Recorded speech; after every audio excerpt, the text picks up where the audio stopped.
وہ کہتے ہیں کہ مریض کو کہ تمہاری طبیعت کافی خراب ہو چکی ہے تو اب کڑوی دوا برداشت کرنی پڑے گی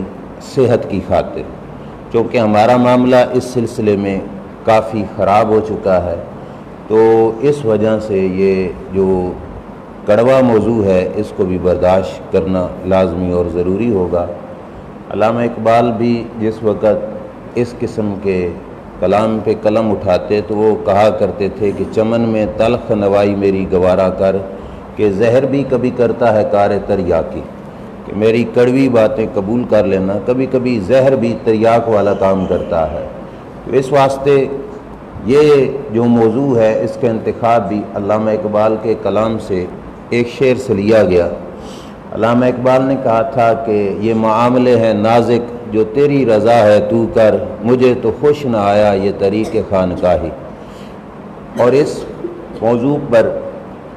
میں تھوڑی وضاحت کر دوں کہ موضوع ہے کیا۔ دراصل موضوع یہ ہے کہ اسلام میں جو حکومتی نظام ہے اس کی دو صورتیں ہیں، ایک ہے ظاہری حکومت، ایک ہے باطنی حکومت۔ ظاہری حکومت کے اندر جس طرح مختلف عہدے بنتے ہیں، کوئی بادشاہ ہے، کوئی وزیر ہے، کوئی مشیر ہے، کوئی گورنر ہے، کوئی وزیر اعلیٰ ہے، اسی طرح باطنی حکومت کے بھی مختلف درجے بنتے ہیں۔ ظاہری حکومت ان لوگوں کے پاس ہوتی ہے، وزیروں کے پاس، گورنروں کے پاس، لیکن باطنی حکومت کے لیے اللہ تعالیٰ نے کچھ اپنے بندے مقرر کیے ہیں اور ان کے بھی پھر مختلف عہدے ہوتے ہیں۔ باطنی حکومت کرنے والوں میں جو عہدیدار ہیں ان کا نام کسی کو غوث کہا جاتا ہے، کسی کو قطب کہا جاتا ہے، کسی کو ابدال کہا جاتا ہے۔ یہ عہدے باطنی حکومت والوں کے ہیں، اور ان باطنی حکومت والوں کی لیے جیسے ظاہری حکومت کرنے والوں کی تیاری اسکول سے، کالج سے، یونیورسٹی سے آگے مختلف کورس کر کے یہ لوگ وہاں تک پہنچتے ہیں، باطنی حکومت کے لیے بھی ایک مقام ہے جہاں پہ جا کے باطن کی اصلاح، اندر کی درستگی، اندر کی صفائی کر کے انسان اس مقام تک پہنچتا ہے۔ اس مقدس جگہ کو جہاں پہ باطن کی اصلاح کے لیے تربیت ہوتی ہے اسے خانقاہ کہا جاتا ہے۔ جیسے مدرسے میں تعلیم ہوتی ہے، مسجد میں آ کر ہم اس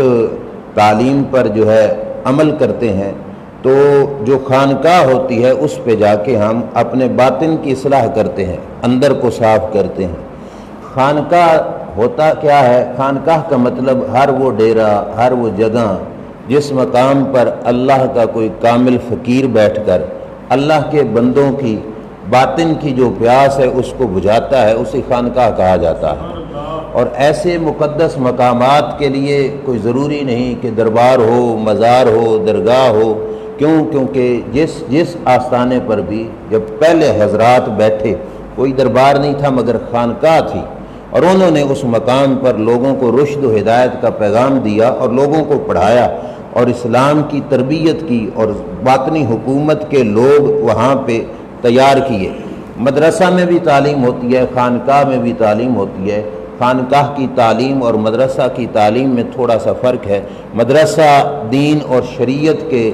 ظاہری علوم سمجھا دیتا ہے، لیکن خانقاہ میں جو باطنی علوم ہوتے ہیں ان کو سمجھانے کے لیے ایک شیخ مقرر ہوتا ہے۔ اسی شیخ کو ہم اپنی زبان میں پیر صاحب کہہ دیتے ہیں، حضرت صاحب کہہ دیتے ہیں۔ اس خانقاہ کو سنبھالنے والا جو کام ہے وہ اللہ کا وہ ولی کرتا ہے۔ اللہ کا نیک بندہ جس مقام پہ بھی جاتا ہے اسے بلڈنگ بنا کر خانقاہ کے آغاز کی کوئی ضرورت نہیں ہوتی۔ وہ اگر خشک ککر کے نیچے بھی بیٹھ جائے تو لوگ وہاں پہ پہنچ جاتے ہیں اور ان سے فیض لیتے ہیں، ان کی وہی خانقاہ ہے۔ وہ کسی بے آباد جگہ جنگل بیابان میں بیٹھ جائے، لوگوں کو خبر ہو جاتی ہے، لوگوں کے ہجوم دوڑ جاتے ہیں، ان مقامات پہ جا کے ان سے فیض حاصل کرتے ہیں، ان کی وہی خانقاہ ہے۔ حضرت نظام الدین اولیاء رحمۃ اللہ تعالی علیہ دریائے جمنا کے کنارے جب جا کے بیٹھے، لوگوں کا ہجوم آپ کے پاس فیض لینے کے لیے پہنچا، تو اس وقت کے حاکم نے دیکھا کہ اتنا رش میرے دربار میں نہیں ہے جتنا خواجہ نظام الدین اولیاء کے مصلے کے پاس ہوتا تھا۔ اس کی وجہ یہ ہے کہ لوگوں کو بلانا نہیں پڑتا، اب پیاس ہو اور کنواں ہو تو پھر اعلان نہیں کرنے پڑتے کہ فلاں جگہ پہ کنواں ہے، لوگ خود پانی بھرنے کے لیے، اپنی پیاس بجھانے کے لیے وہاں تک پہنچتے ہیں۔ اسی طرح یہ مسند اور خانقاہ سے بھی لوگ فیض حاصل کیا کرتے تھے۔ مسند خانقاہ کا مقصد یہ ہے لوگوں کی اصلاح، اور اس اصلاح کے ساتھ ساتھ جس میں مقام پر جو خرابی ہو، کوئی شرابی ہے، کوئی زانی ہے، کوئی غیبت کرنے والا ہے، کوئی بے نماز ہے، اور اس سے بڑھ کر قومی سطح پر اگر کسی مقام پہ خرابی ہے کہ حاکم وقت کوئی شریعت کے خلاف چل رہا ہے، اس سارے معاملات کو درست کرنا یہ خانقاہ کا جو وارث ہوتا ہے اس کی ذمہ داری ہوتی ہے۔ خانقاہ فقط مصلے پہ بیٹھ کے تسبیح رولنے کا نام خانقاہ نہیں۔ آج کل تو جو نظام ہے اسی پہ جو اقبال نے رونا رویا اسی پر کہ موجودہ دور میں خانقاہ اس چیز کا نام ہے کہ پیر صاحب بیٹھ گئے جنہوں نے سارے ہاتھوں میں جو ہے چھلے ڈال لیے، بڑی بڑی جو ہے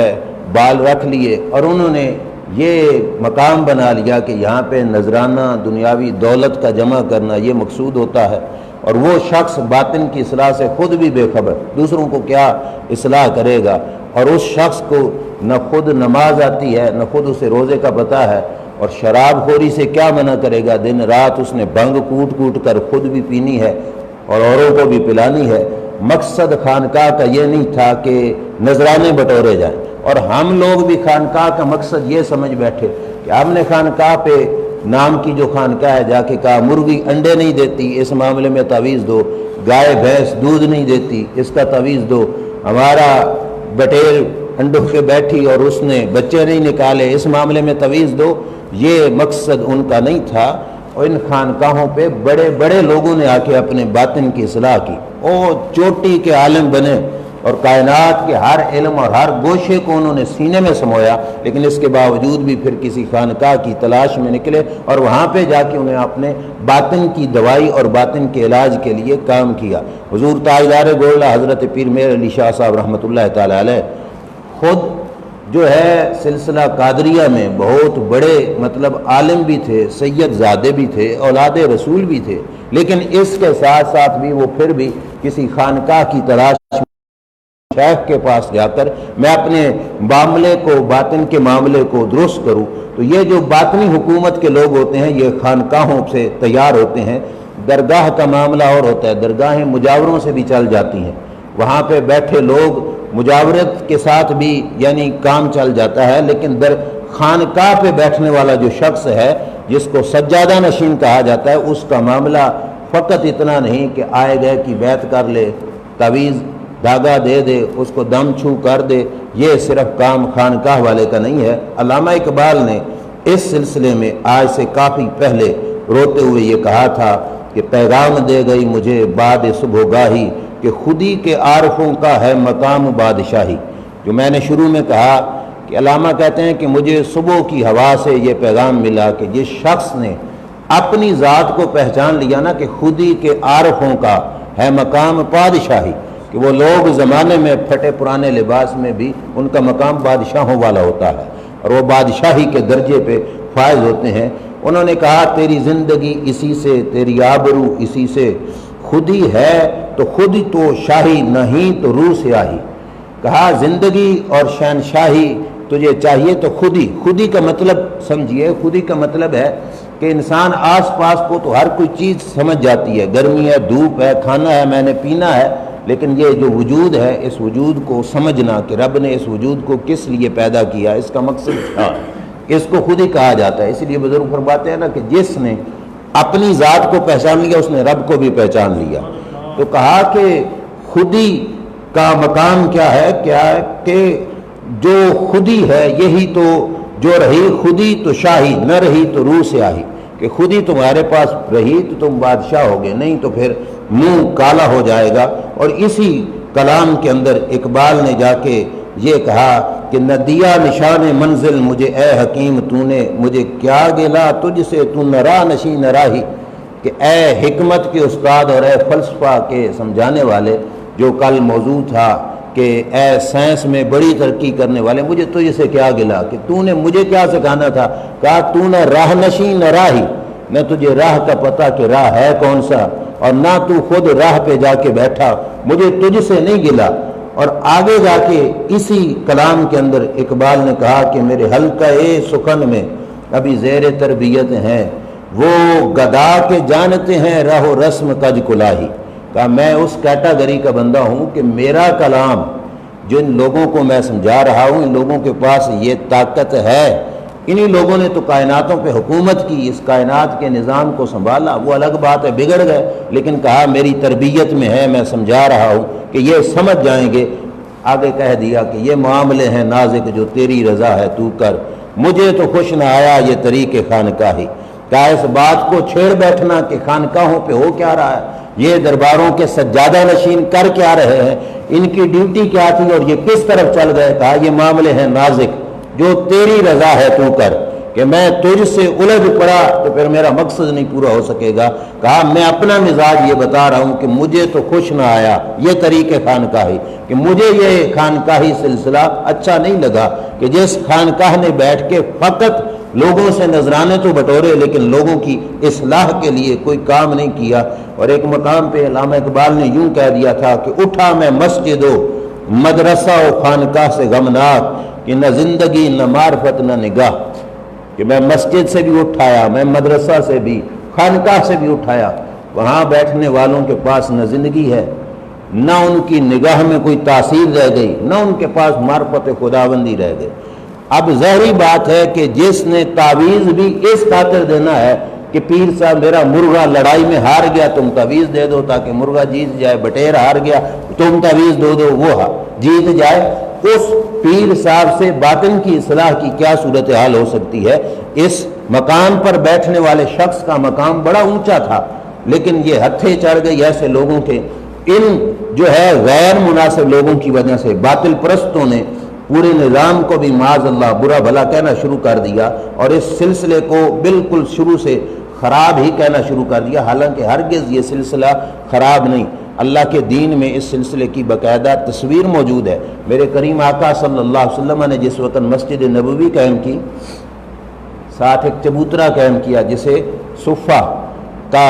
اصحاب صفہ کا چبوترا کہا جاتا ہے۔ یہی حضور علیہ الصلوۃ والسلام کی خانقاہ تھی، جہاں پہ لوگ آتے اور سرکار ان کو تعلیم دیتے، ان کی اصلاح فرماتے، ان کو سبق پڑھاتے، اور اسی صفہ میں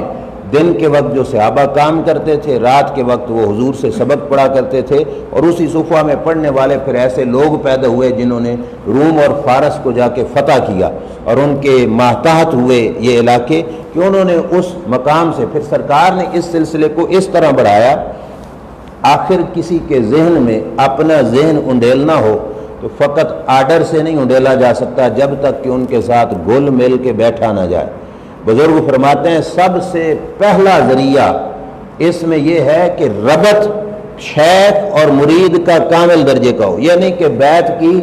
اب نہ شیخ کو پتا کہ مرید کہاں ہے، نہ مرید کو پتا کہ میرا شیخ کہاں ہے، اور رابطہ فقط اس وقت ہونا ہے جس وقت گائے نے دودھ نہیں دینا، یہ سلسلہ نہیں۔ شیخ اور مرید کا جو تعلق ہے وہ ہر وقت مضبوط رہے اور آپس میں جڑا رہے۔ حضور غوث پاک رضی اللہ تعالیٰ عنہ فرماتے ہیں نا کہ میں مشرق میں ہوں اور میرا مرید مغرب میں ہو، پھر بھی وہ میرے نگاہ سے وہ جل نہیں ہوتا اور میں اس کو بھی دیکھتا ہوں۔ اور اگلی بات کہی کہ اگر میرے مرید کا سطر کھلے مغرب میں اور میں یہاں بیٹھے اس کے سطر کو بھی ڈھانپتا ہوں۔ شیخ کا یہ کام ہے کہ اپنے مرید کے ایک ایک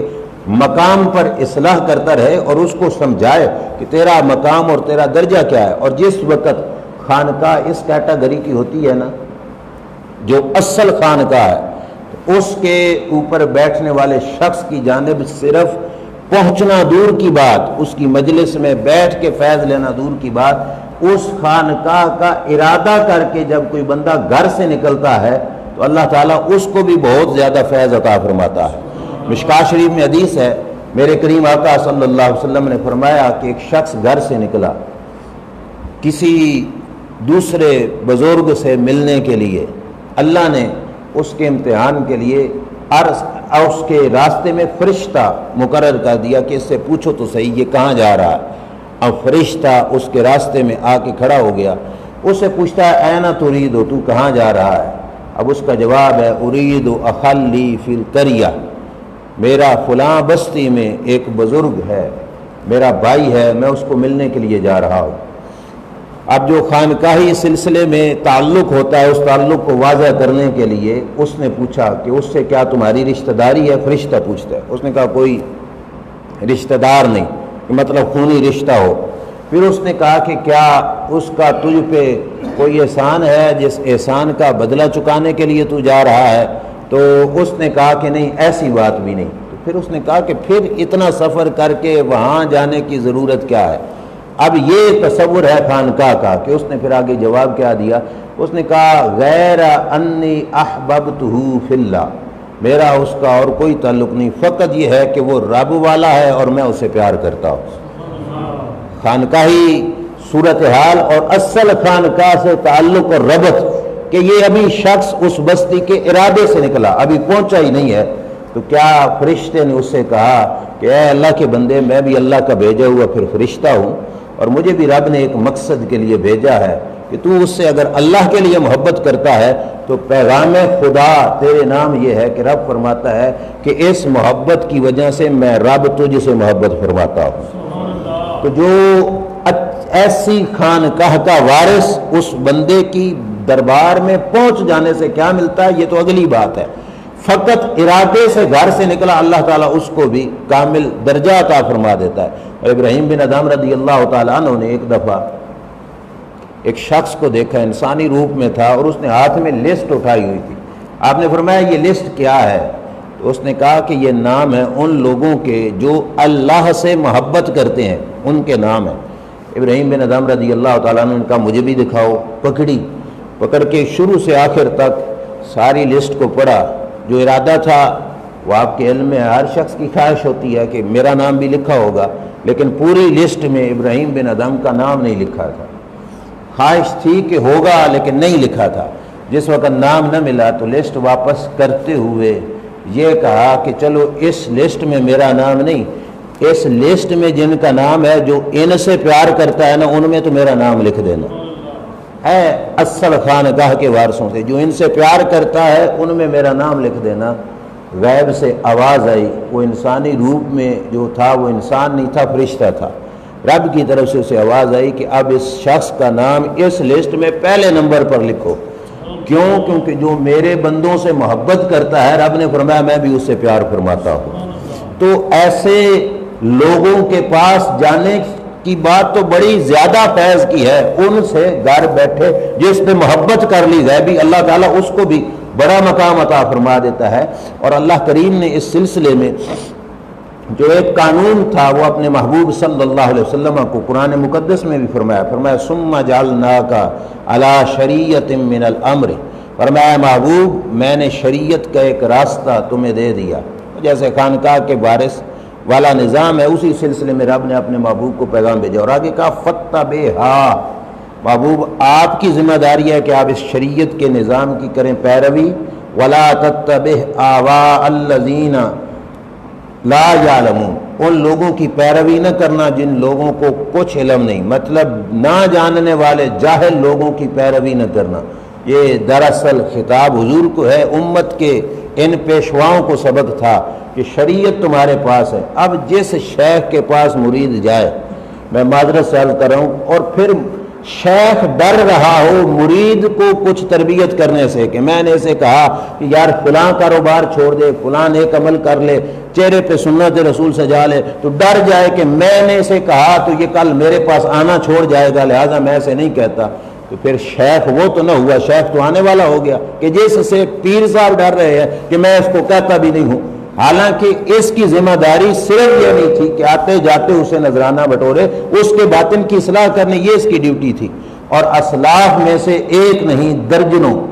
ایسے لوگ گزرے جنہوں نے اس مقام کو نبھایا اور پورا کیا، اور پھر ایسی خانقاہ کی خبریں پھر رب ذوالجلال صدیوں پہلے لوگوں کو بھی عطا فرما دیتا ہے۔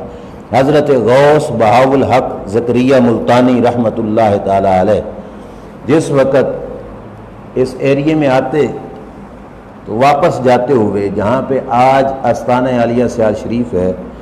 اس مقام سے گزرتے تو رک کر مٹی کو بھی سونگھتے۔ مریدوں نے ایک دفعہ پوچھا کہ اس مقام پہ رکنا اور رکا رہنا اور پھر مٹی کو سونگھنا، اس میں حکمت کیا ہے؟ تو حضرت غوث بہاءالحق زکریا ملتانی نے کہا کہ مجھے اس مٹی سے زمانے کے کتب کی خوشبو آتی ہے۔ اور یہ بات سیاض شریف بسنے سے 100 سال پہلے کی، یعنی حضرت خواجہ شمس الدین سیالوی رحمۃ اللہ علیہ کے یہاں پہ ڈیرا لگانے سے 100 سال پہلے کی۔ تو خانقاہ کا ویسے درجہ تو ہے یہ کہ اتنا بڑا مقام ہے کہ جس کے معاملات کو رب صدیوں پہلے لوگوں کو سمجھا دیتا ہے کہ یہ ایسی جگہ ہے جس مقام پر ایسے لوگ بستے ہیں۔ تو یہ اصلاحی نظام اگرچہ آج ہمیں نہیں ملتا، لیکن میں سلسلے میں خاص طور پر اور باقاعدہ دلیل سے، صرف اس خاطر نہیں کہ سیاض شریف سے میری نسبت ہے، فقط اس خاطر نہیں، حقیقت کے لحاظ سے دکھانا چاہتا ہوں کہ جو ذمہ داری ہے خانقاہ کی، اس ذمہ داری کو ان بزرگوں نے کس انداز کے اندر نبھایا۔ میرے شیخ کامل حضور شیخ الاسلام والمسلمین خواجہ خواجگاں خواجہ محمد قمر الدین سیالوی رحمۃ اللہ تعالی علیہ، جو آستانہ عالیہ سیال شریف کے چوتھے سجادہ نشین تھے، انہوں نے خانقاہ کا وہ نظام جو حقیقت میں ذمہ داری تھی خانقاہ کی، اس کو کر کے دکھایا۔ فقط یہ نہیں کہ مسند پر بیٹھ کر انہوں نے چندے بٹوڑے۔ چندوں کے معاملے میں میں یہ بات لازمی عرض کروں گا کہ جس وقت جنرل یحییٰ خان کا دور تھا تو یحییٰ خان نے اپنے حکومت میں یہ اعلان کیا کہ 500 اور 100 کے جو پہلے نوٹ چل رہے ہیں وہ فلاں تاریخ کو ختم ہو جائیں گے، نئے کرنسی اور نئے نوٹ حکومت لوگوں کو دے گی۔ 500 اور 100 کے نوٹ حکومت میں کی طرف سے یحییٰ خان کی طرف سے اعلان ہو گیا۔ اور سیال شریف پہ وہاں پہ دور تھا حضور شیخ الاسلام والمسلمین خواجہ خواجگاں خواجہ محمد قمر الدین سیالوی رحمۃ اللہ تعالی علیہ کا۔ آپ تک بھی یہ بات پہنچی، مریدوں نے کہا حضرت آپ بھی نوٹ بدلی کروا لیں، ڈیٹ آنے والی ہے، بار بار یہ کہا۔ تو حضور شیخ الاسلام خواجہ محمد قمر الدین سیالوی رحمۃ اللہ تعالی علیہ نے فرمایا مجھے تو کچھ فکر ہی نہیں۔ کہا فقیر کی جیب میں اس وقت صرف 8 آنے موجود ہیں، فقیر کی جیب میں اس وقت 8 آنے موجود ہیں۔ کہاں وہ سلسلہ کہ اس مسند پر بیٹھ کر بڑی بڑی جاگیریں بنا لینا، بڑے بڑے جو ہے سلسلے بنا لینا، وہ اور سلسلہ۔ اور اس ہستی کا انداز دیکھو، کہا میرے پاس تو 100 کا نوٹ ہے ہی کوئی نہیں، 500 تو دور کی بات ہے، فرمایا میرے پاس فقط 8 آنے موجود ہیں، مجھے حکومت کے پاس جا کے نوٹ بدلی کرانے کی کوئی ضرورت نہیں۔ اور پھر جو ذمہ داری خانقاہ کے وارث پر آتی ہے کہ علامہ اقبال نے کہا تھا نکل کر خانقاہوں سے ادا کر رسم شبیر، کہ فقط خانقاہ ہی ہے اندوہ و دلگیری، کہ خانقاہ سے باہر بھی تو نکلو، کچھ وہ کام کرو جو مدینہ شریف کی خانقاہ کے بیٹھے ہوئے سجادہ نشین امام حسین نے کیا تھا، باہر نکل کر جہاد کی طرف جاؤ۔ اور اس سلسلے میں حضور شیخ الاسلام خواجہ محمد قمر الدین سیالوی رحمۃ اللہ تعالی علیہ نے باقاعدہ اپنے زمانے کے حالات کے مطابق ایک گھوڑی پال کے رکھی اور اس کے ساتھ شکار اور نشانہ بازی کرتے، اور باقاعدہ یہ نیت ہوتی کہ جس وقت جہاد کی صورتحال بنے گی اس وقت فقیر اس میں عملاً حصہ لے گا، اس واسطے نشانہ بازی اور اس سلسلے کو انہوں نے باقاعدہ طور پہ سیکھا ہوا تھا۔ اور پھر وہ وقت کہ جس وقت 1965 کا دور آیا اور ملکی صورتحال میں پاکستانی فوج انڈیا کے ساتھ لڑ رہی تھی، ان حالات کے اندر یہ عجیب و غریب انداز ہوگا کہ آستانہ عالیہ سیال شریف سے نقدی کی صورت میں جو رقم ہے وہ تو الگ، لیکن حضور شیخ الاسلام رضی اللہ تعالی عنہ نے اپنے گھر کی عورتوں سے بھی کہا کہ اپنے اپنے زیورات جمع کرا دو، اسلام پہ بھاری وقت ہے، وہ مجاہدین کی خدمت میں جا کے پیش کیے جائیں گے۔ 65 کی جنگ میں گھر کی ساری عورتوں کے زیورات لے کر مجاہدین کو جا کے جمع کرائے تھے، نذرانہ کر دیا تھا کہ یہ ان کی خدمت کی جائے گی اس کے ساتھ۔ اور پھر یہ صرف مسند پہ بیٹھ کے، آج کل لوگ کہتے ہیں ہمارا کام ہے اللہ اللہ کرنا، ہمیں کسی سے کیا غرض۔ جس وقت بھٹو دور میں پاکستان میں سوشلزم کا جو ہے آواز اٹھائی گئی اور بھٹو نے پورے زور آواز اٹھائی، بڑے بڑے ملا بڑے بڑے پیر چپ ہو کے بیٹھ گئے کہ اب حکومت سے ٹکر کیسے لیں۔ اچانک ملک پاکستان کی سرزمین سے ایک آواز گونجی کہ پاکستان سوشلزم کا قبرستان بنے گا، کہ ایک کام حکومت کر رہی ہے اور اس کے جواب میں کہ اس سلسلے کا پاکستان قبرستان بنے گا، کہ ہم اس سوشلزم کو پاکستان میں دفن کر دیں گے۔ زمانے نے حیران ہو کے ادھر ادھر دیکھا کہ یہ آواز کہاں سے گونجی۔ وہ آواز سیال شریف کے سجادہ نشین خواجہ محمد قمر الدین سیالوی رحمۃ اللہ تعالی علیہ کی تھی، جنہوں نے اس آواز پہ زور دیا اور پھر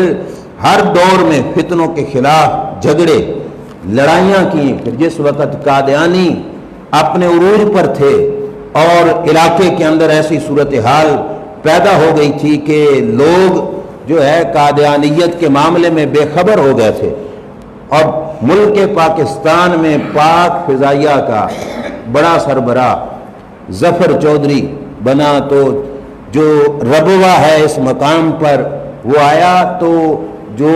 پاک فضائیہ کے جو جہاز تھے ان کے ذریعے سے اس پہ پھول برسائے گئے۔ اس زمانے میں جس وقت ایسا سلسلہ تھا قادیانیت کا، قادیانیت کے خلاف آواز حق کو بلند کیا حضور شیخ الاسلام خواجہ محمد قمر الدین سیالوی رحمۃ اللہ علیہ نے، اور 1974 کے اندر پارلیمنٹ میں جب یہ تصدیق کی گئی کہ قادیانی کافر لوگ ہیں، اس تحریک کے اندر بنیادی کردار حضور شیخ الاسلام خواجہ قمر الدین سیالوی رحمۃ اللہ تعالی علیہ کا تھا، اور پھر نظام مصطفیٰ کا سلسلہ چلا تو اس سلسلے میں بھی خواجہ قمر الدین سیالوی رحمۃ اللہ تعالی علیہ پیش تھے۔ یہ بات عرض کرنے کا مقصد ہے کہ خانقاہوں پہ بیٹھنے والے لوگوں میں ایسے لوگ آج بھی موجود ہیں۔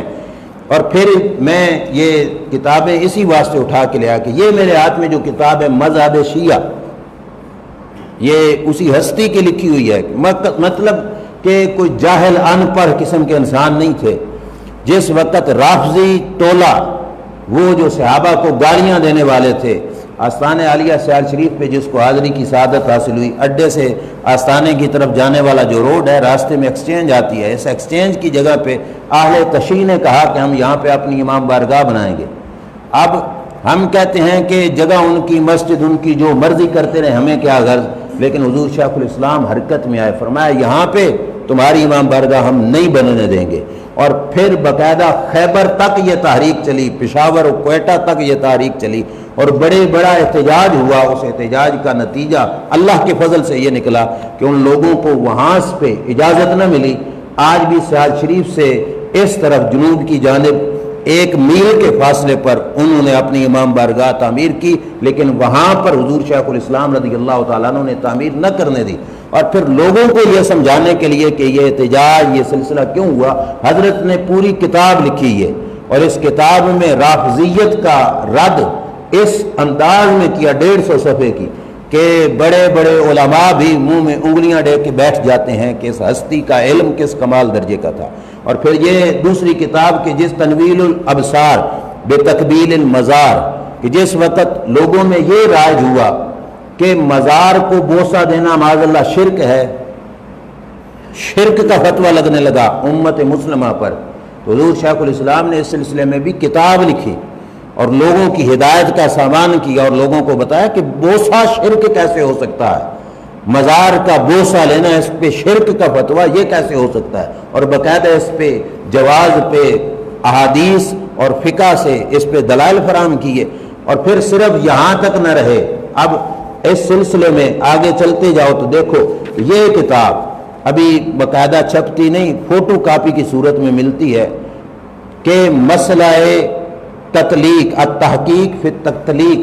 کہ جس وقت 3 طلاقوں کو لوگ 1 طلاق سمجھ کر طلاق دی ہوئی بیوی کو گھر میں بٹھا کر زنا ہو رہا تھا، اور لوگ اس سلسلے میں بد مذہبوں سے فتوے لے کے غلط روش پہ چلے تھے، تو حضور شیخ الاسلام خواجہ محمد قمر الدین سیالوی رحمۃ اللہ علیہ نے تقریباً 50 صفحے کی یہ کتاب لکھ کر امت مسلمہ کی اصلاح فرمائی۔ اب دیکھو یہ صرف مدرسے کا مولوی نہیں، یہ ایک خانقاہ کا سجادہ نشین۔ پھر یہ کہ صلاۃ العصر نامی کتاب، اس کتاب کو اس وقت لکھا کہ جب لوگوں میں، ہمارا اس طرف ذہن نہیں جاتا، آپ یہ نقشہ جو ٹائم ٹیبل ہے اس پہ دیکھیں تو ظہر کی نماز سے کے ٹائم شروع ہونے کے بعد آگے لکھا ہوتا ہے مثل اول اور پھر مثل ثانی۔ ہمارے مذہب کے مطابق جس وقت مثل ثانی پہ جا کے ٹائم پہنچتا ہے اس وقت ظہر کا ٹائم ختم ہوتا ہے، اور کچھ لوگوں کا یہ نظریہ تھا کہ مثل اول پہ بھی جا کے ٹائم ختم ہو جاتا ہے، اور اس سلسلے میں بحثیں ہوتی تھی۔ تو حضور شیخ الاسلام رضی اللہ تعالیٰ عنہ نے اس سلسلے میں کہ نماز عصر کا ٹائم شروع کب ہوتا ہے، اس عظیم نماز جس کی خاص تاکید کی گئی تھی، اس کے سلسلے میں تحقیق کی اس کتاب کے اندر، اور یہ لوگوں تک فیض پہنچایا۔ اور پھر عیسائی مذہب کے لوگوں کے دلوں میں جس وقت عیسائیت کے حوالے سے نرم گوشہ بنا اور یہ سوچنے لگے کہ ان کے پاس بھی انجیل ہے، یہ بھی اللہ کا اتارا ہوا کلام ہے اور اس میں یہی کچھ ہے، تو حضور شیخ الاسلام رضی اللہ تعالیٰ عنہ نے یہ کتاب تحریر کی، عیسائی مذہب۔ اور اس کتاب کو یقین جانیے، پڑھیے تو پتہ چلتا ہے اتنا شاید ہم نے قرآن کو بھی نہ پڑھا ہو جتنا انجیل پر آپ کو عبور حاصل تھا، ایک ایک صفحے کے حوالے۔ اور پھر آپ نے دکھایا کہ یہ انجیل جو ان کے پاس ہے وہ کس شکل کی ہے، کس صورت کی ہے، اس میں تو انبیاء کی گستاخیاں موجود ہے، یہ اللہ کا کلام کدھر سے آ گیا۔ اور پھر عیسائی مذہب کی حقیقت کو بیان کیا۔ آگے جو ہے نظام مصطفیٰ صلی اللہ تعالیٰ علیہ وآلہ وسلم کے حوالے سے یہ بھی رسالہ لکھا حضور شیخ الاسلام خواجہ محمد قمر الدین سیالوی رحمۃ اللہ علیہ نے۔ یہ تو کچھ تھے جو ہمارے ہاتھ لگے، اور اس کے علاوہ اور بھی جو ہے سلسلہ جو موجود ہے۔ آخر پہ میں ایک بات کو ختم کرتا ہوں کہ یہ آپ کے خطبات جو آپ نے خطابات کے ذریعے خانقاہی اس ذمہ داری کو نبھایا، اس خطابات کے عنوانات کو دیکھو تو کبھی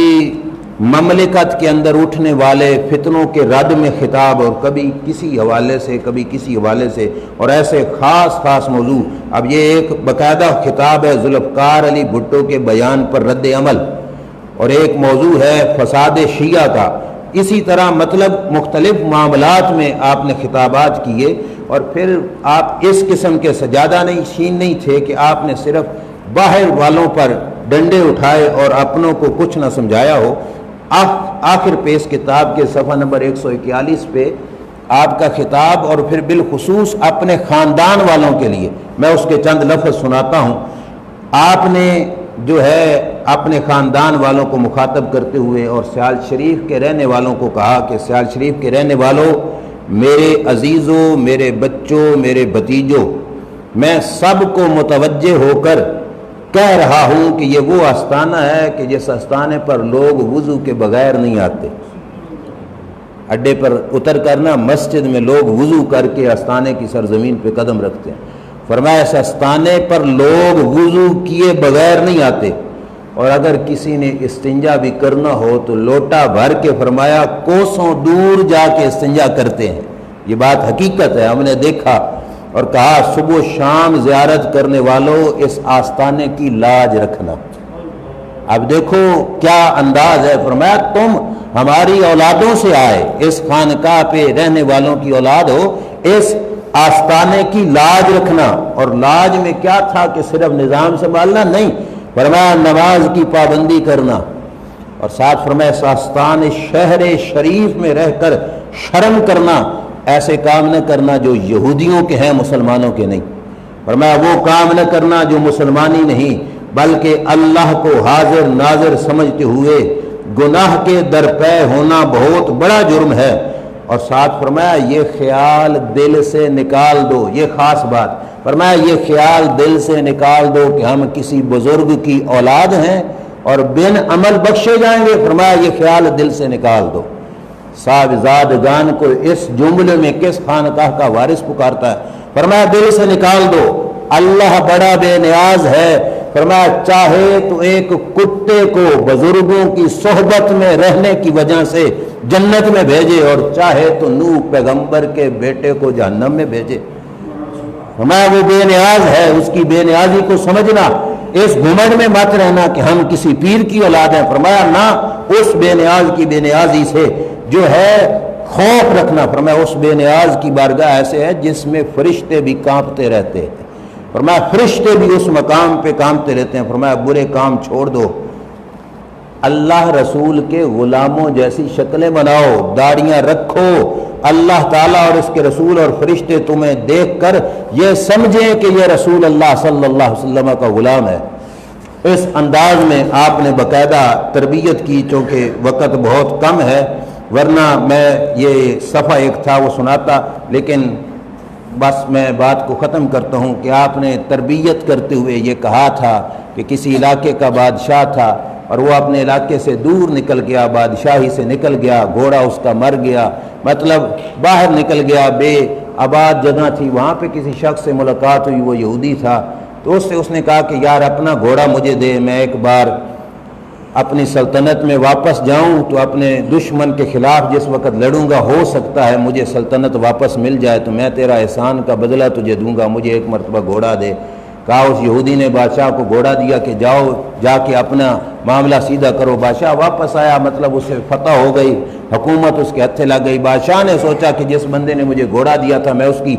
خدمت کروں، انعام دوں، تو بندہ بھیجا تو پتہ چلا کہ وہ تو شخص مر گیا ہے۔ پوچھا کہ اس کی کوئی اولاد ہو، اس کو کچھ دے دوں گا۔ پتہ کرایا بادشاہ نے تو اولاد بھی کوئی نہیں تھی۔ اب بادشاہ بڑا پریشان کہ اس کے احسان کا بدلہ کیسے دوں۔ اسی دوران بادشاہ کو پتہ چلا کہ تیرے خلاف جو یہاں سے نکالنے کا پروپیگنڈا تھا وہ تو تیرے وزیر نے کیا تھا، اور سارے ثبوت آ گئے۔ وزیر کو پکڑ کر بادشاہ کے دربار میں لایا گیا تو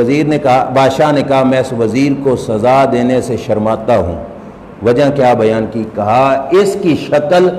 اس یہودی دوست کی طرح ہے میرے کہ جس نے مجھے گھوڑا دیا تھا، اس کے گھوڑے پہ بیٹھ کے میں اپنی سلطنت میں پہنچا، اس کی شکل اس جیسی ہے، اسے سزا دینے سے مجھے شرم آتی ہے۔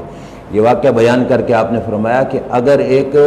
غیر مسلم بادشاہ یہودی دوست کی شکل کے ساتھی کو سزا نہیں دے رہا تو ہم اگر رسول اللہ صلی اللہ علیہ وسلم کی شکل و صورت میں ہوئے، ہمارے گناہ ہوئے تو رب ان کو بھی معاف فرما دے گا۔ تو بہرحال یہ ایک تھوڑی سی تعارفی معاملہ تھا۔ اللہ تعالی ہمیں سمجھ کر عمل کی توفیق عطا فرمائے۔ وآخر دعوانا الحمدللہ رب العالمین۔